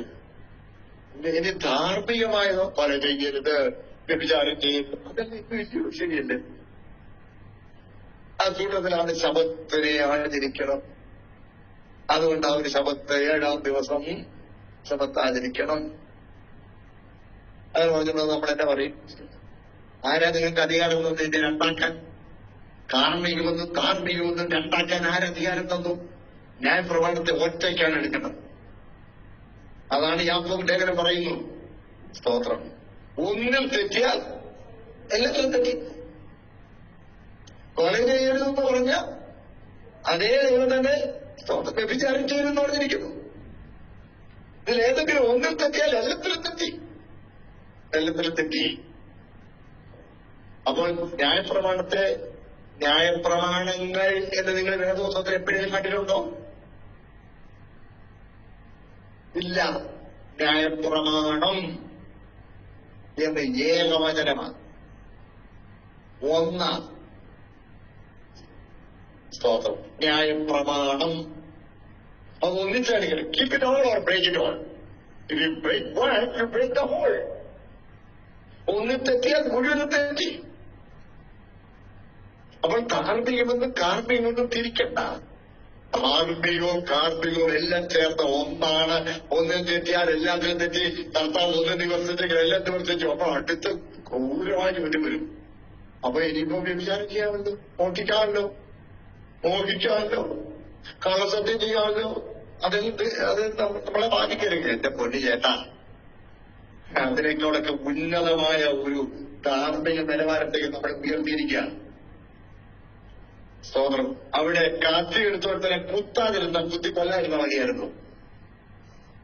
അവര് എന്ത് വേണമെങ്കിലും പോലിന്റെ കൊട്ടിച്ച് കോറ് കൊണ്ടിച്ച് കോന്നിരുട്ടുകയൊക്കെ ചെയ്താലും അവരെ കൊല ചെയ്തെന്ന് പറയാനൊക്കെയാണ്. പക്ഷേ പുതിയത്ത് വന്നപ്പോ സഹോദരനോട് കോപിക്കുന്നവൻ കൊലപാതകം. വ്യഭിചാരം ഒരു പ്രവൃത്തിയിലായിരുന്നെങ്കിൽ ഇവിടെ മോഹത്തിലായി. സ്തോത്രം. കാർമ്മികമായതിൽ നിന്നും ആന്തരികമായതിലേക്ക്, ആത്മീയമായതിലേക്ക് രൂപാന്തരപ്പെടുത്തി ഉന്നതമായ ഒരു നിലയിൽ. സ്തോത്രം. ശ്രദ്ധിക്കണേ. അതുകൊണ്ട് പുസ്തകത്തിൽ അങ്ങനെ പറഞ്ഞിരിക്കുന്നത് കൊണ്ട് ഞാൻ മോഷ്ടിക്കുന്നില്ല. അയ്യേ കഷ്ടം. നിങ്ങൾ ബുദ്ധിയില്ലാത്ത കുതിരയെയും കോബ്രകളെയും പോലെ ഇത് മോഷ്ടിക്കാൻ എനിക്ക് ഓക്കുകയില്ല. ഞാനും കിട്ടല്ല. എല്ലാരും എന്റെ കൂടെ എന്റെ മോട്ടിക്കാറുണ്ടോന്ന് എന്നോട് ആരും ചോദിച്ചാൽ ഞാൻ പറയും ഡോണ്ട് അണ്ടർ എസ്റ്റിമേറ്റ് മീ. കഷ്ടം. മോഷ്ടിക്കുന്നതിനെ കുറിച്ച് എനിക്ക് ചിന്തിക്കാൻ കഴിയുന്നു. എവിടെ ഉണ്ടായിരുന്നു കൽപ്പനയുള്ളത് കൊണ്ടല്ല. ഞാൻ പുതിയ സൃഷ്ടിയായി incapacity to commit that which does not please God. ദൈവത്തെ പ്രസാദിപ്പിക്കാത്തത് ചെയ്യാൻ കഴിയാത്ത ഒരാന്തരിക രൂപാന്തരത്തിൽ ഞാൻ വിജയനായി, ആന്തരികമായി ഞാൻ ബലഹീനനായി അവസ്ഥയിൽ തെറ്റുകൾ ചെയ്യുവാൻ കഴിയാത്തൊരു സ്ഥിതിയിൽ എനിക്ക് മോട്ടിക്കാൻ ഒക്കില്ല. എനിക്ക് പാപചാരം നോക്കുകയില്ല. എനിക്ക് ദുർമാർഗമായ നടപടികൾ ചെയ്യാൻ നോക്കില്ല. എല്ലാവരും എന്റെ കൂടെ ഉണ്ട്. നരകത്തെ പേടിച്ച് മസിൽ പിടിച്ചാന്നൊക്കെ ചെയ്തുകൊണ്ടിരിക്കുകയാണെങ്കിൽ നിങ്ങൾ സ്വർഗ്ഗരാജ്യത്തെ കടയില്ല.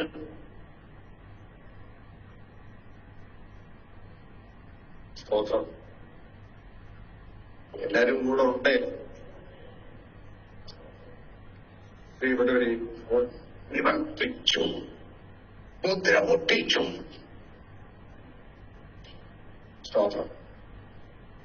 വീണ്ടെടുപ്പിലുള്ള വ്യവസ്ഥയുടെ രൂപരേഖ, അതാണ് ന്യായം. അത് പൂർണ്ണമായിട്ട് നിവർത്തിച്ചു. അതുകൊണ്ടാണ് കർത്താവ് ജീവിതം മുഴുവൻ ന്യായപ്രമാണം. ഒറ്റ കാര്യം പോയി ന്യായപ്രമാണത്തിന്റെ വ്യവസ്ഥയ്ക്ക് പുറത്ത് കർത്താവ് ചെയ്തില്ല. പറഞ്ഞെങ്കിലും ചുരുക്കി പറയാൻ നേതൃത്വം ഭരിക്കാനുള്ളത് 8-ാം നാളിൽ പരിച്ഛേദനയ്ക്ക് വിജയപ്പെട്ടു. 12-ാമത്തെ വയസ്സിൽ അവരുടെ ഒരു ചടങ്ങുണ്ടായിരുന്നു. ബർമിത്സുവായെന്നൊരു ചടങ്ങുണ്ടായിരുന്നു. 12 വയസ്സാകുന്ന യഹൂദമകൻ അതാത് സ്ഥലത്തെ സിനഗോഗിലോ യെരൂശലേമിലെ ദൈവാലയത്തെ മൂപ്പന്മാരുടെയും പുരോഹിതന്മാരുടെ മുമ്പിൽ ചെന്ന് നിൽക്കണം. ന്യായപ്രമാണ സംബന്ധമായ ചോദ്യങ്ങൾ ചോദിക്കുമ്പോൾ തൃപ്തികരമായ ഉത്തരം കൊടുത്താൽ അവരവനൊരു പദവി കൊടുക്കും. പ്രമാണത്തിന്റെ പുത്താണ് ബർമിത്സുവ. ആ പദവി കിട്ടിക്കഴിഞ്ഞെങ്കിലേ അബ്രഹാമിന് ചെയ്ത് കൊടുത്ത വാഗ്ദത്തങ്ങൾക്ക് അവൻ അവകാശം അംഗീകരിക്കുകയുള്ളൂ. ആ പദവി കിട്ടിക്കഴിഞ്ഞിട്ട് പൊതുവായി ന്യായപ്രമാണം വായിക്കാൻ അവൻ അവകാശമുള്ളൂ. അതാണ് യേശു 12-ാമത്തെ യെരൂശലേമിൽ. ഈ പദവി കിട്ടിക്കഴിയുമ്പോൾ അവരൊരു കാര്യം ചോദിക്കും. നിനക്ക് ഇതിന്റെ ആചരണ സംബന്ധമായി എന്തെങ്കിലും ചോദിക്കാനുണ്ടെങ്കിൽ ചോദിക്കാൻ മൂപ്പന്മാര് പറയും. കർത്താവിനോട് നീ പറഞ്ഞു കാണും. അത് കർത്താവ് പഠിച്ചതിനെ ആരെങ്കിലും ചോദിക്കാൻ തുടങ്ങി. കർത്താവ് ചോദിച്ചതൊന്നും ഇവർക്ക് ഉത്തരവില്ല. അപ്പൊ കർത്താവ് തന്നെ അങ്ങോട്ട് പറയുന്നത് ഇതേ അതിന്റെ ഉത്തരം ഇതിന്റെ ഉത്തരവാദില്ല. ആ ചർച്ചയായി 3 ദിവസം.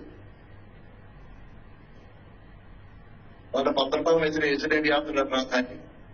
12-ാം വയസ്സ് 30-ാമത്തെ വയസ്സിൽ എവിടെ ആയിരുന്നു? പുസ്തകം വ്യക്തമായിട്ട് പറയുന്നുണ്ട്. സ്തോത്രം. ശാസ്ത്രത്തിൽ വന്ന് അമ്മയപ്പന്മാർക്ക് കീഴടങ്ങിയിരുന്നു. മാത്രമല്ല അത് പ്രമാണപ്രകാരമാണ്. അതാണ് നമ്മൾ വായിക്കുമ്പോൾ സ്തോത്രം വിശേഷത്തിൽ അത് പ്രത്യേകം എടുത്തു പറഞ്ഞിരിക്കുന്ന കാണാൻ കഴിയും. അത് ആവർത്തന പുസ്തകത്തിൽ വ്യക്തമായി കൊടുത്തിരിക്കുന്ന ഒരു പ്രമാണത്തിന്റെ അനുസരണമായിട്ടാണ് കർത്താവ് ചെയ്തത്. ആവർത്തനം 21-ാം അധ്യായം 18 മുതൽ വേദികൾ വായിച്ചാണ്. 21-18 മുതൽ എപ്പന്റെ അമ്മയുടെയോ വാക്ക് കേൾക്കാതെയും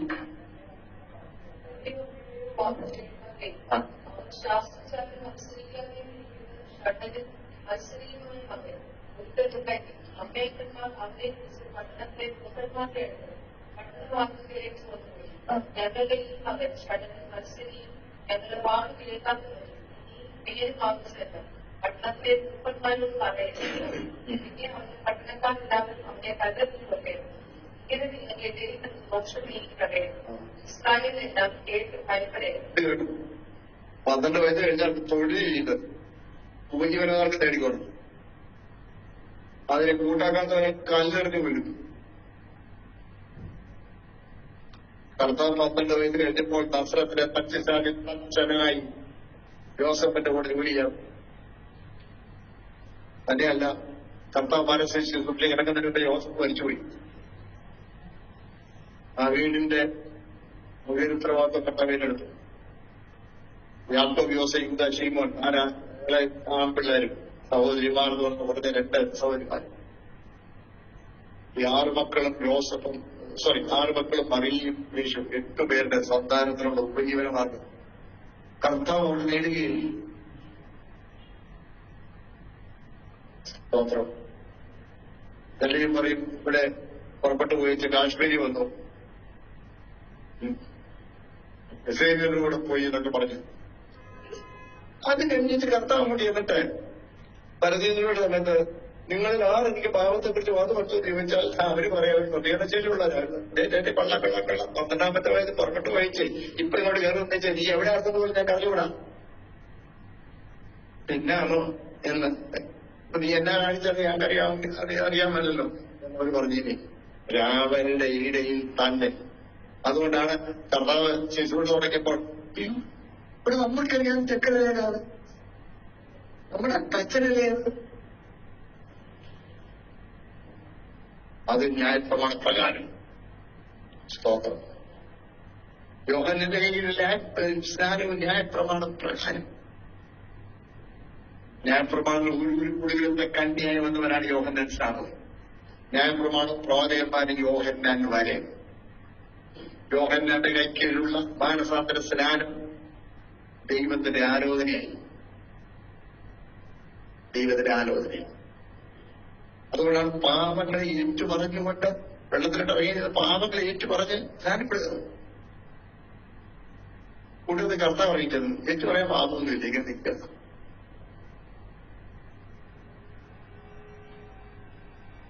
യോഹന്നാനെ മനസ്സിലായിരുന്ന ആള് നിത്യനാണ്. പെട്ടെന്ന് നോക്കി മോളിലോട്ട് നോക്കി പ്രാവറസ്നം കരിവിന്റെ ദൈവത്തിൽ അള്ളപ്പാടുണ്ട്. ആരുടെ പരിശുദ്ധാത്മാവ് പ്രാവസം പറഞ്ഞവനാ വലിയ ഒന്നുമില്ല എങ്കിലും മാറി നിന്നാൽസാനം വെക്കാൻ എനിക്ക് ആവശ്യം. പ്ലീസ് ഇപ്പോൾ സമ്മതിക്കാം. ഇങ്ങനെ സകല നീതിയും നിവർത്തിക്കുന്ന ഉചിതം.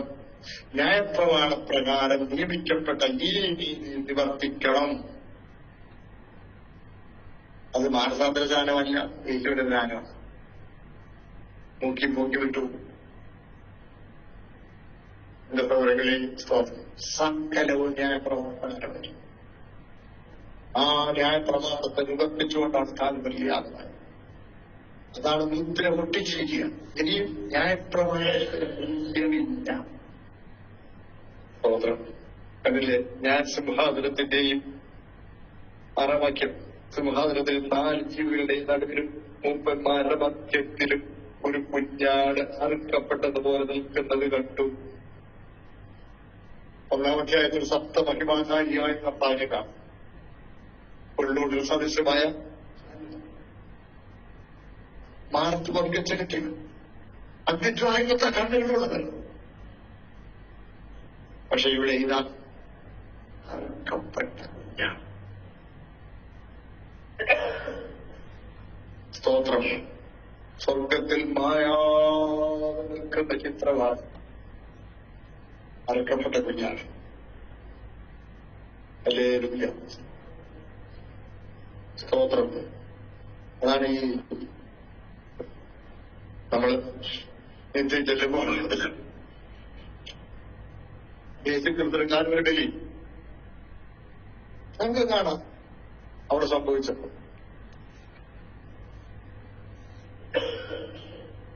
കാലത്തിൽ പിന്നോട്ട് നമ്മളെ കൊണ്ടു ടൈം ട്രാവലർ എന്നൊക്കെ പറയാറുണ്ട്. സ്തോത്രം.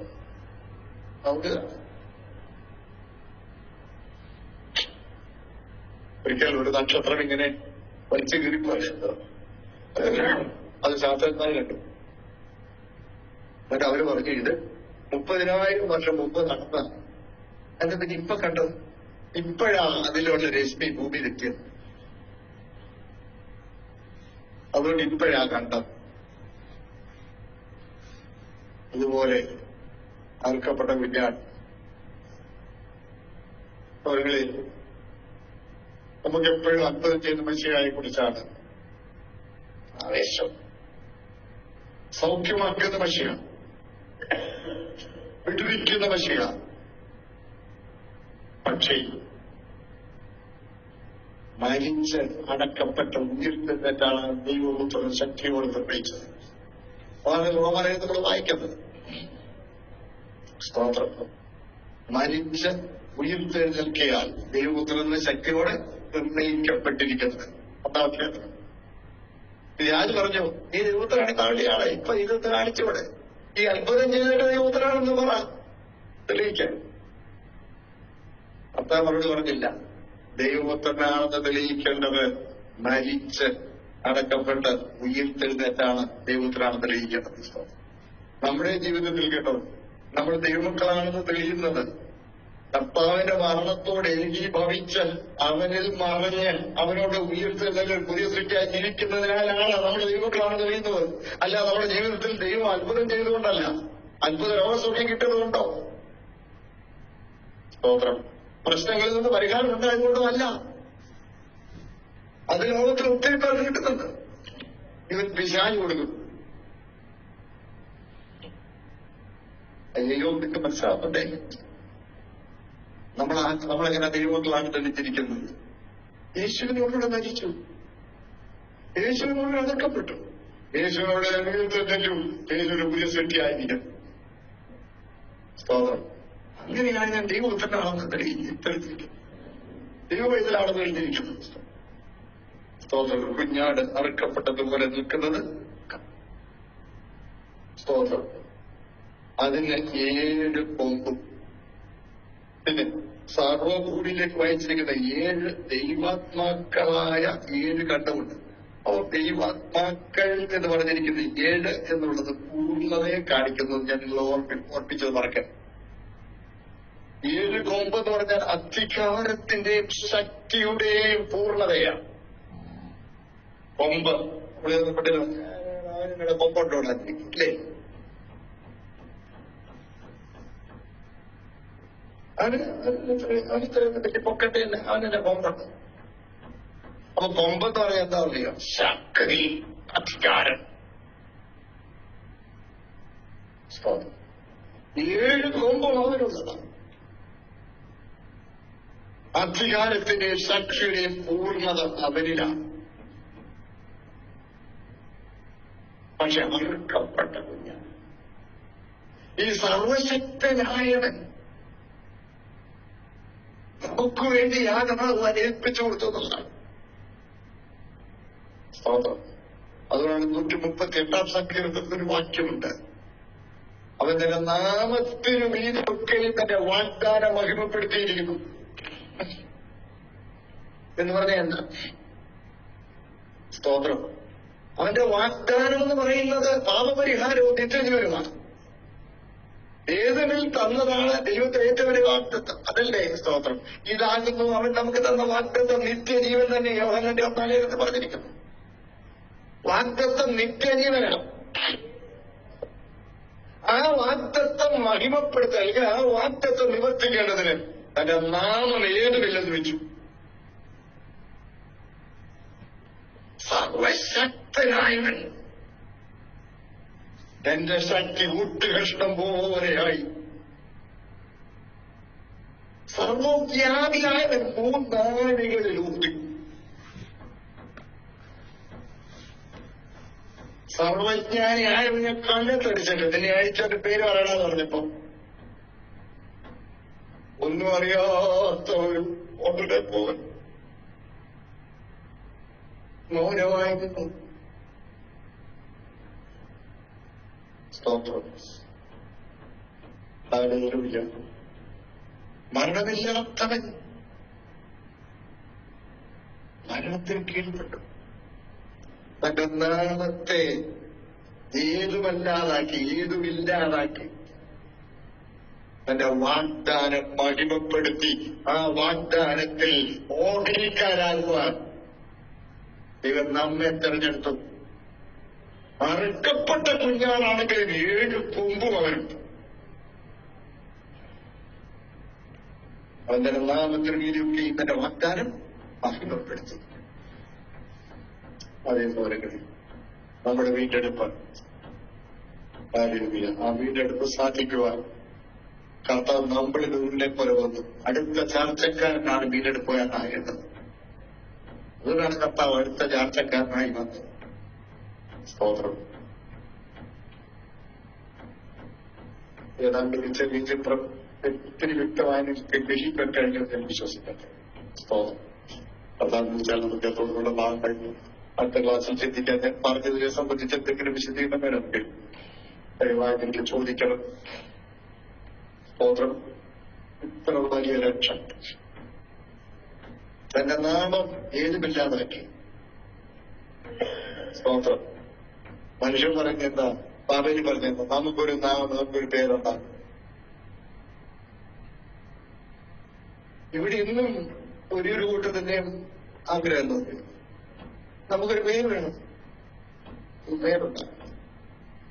നമ്മളിങ്ങനെ അന്യാവുഞ്ഞായിട്ടൊക്കെ എത്ര നാളെ കിടക്കുന്നത്? അതൊന്നും കാര്യമില്ലെന്ന്. അത് കാലം കഴിഞ്ഞു പോയി. നമ്മളിപ്പം ശക്തിയാണ്.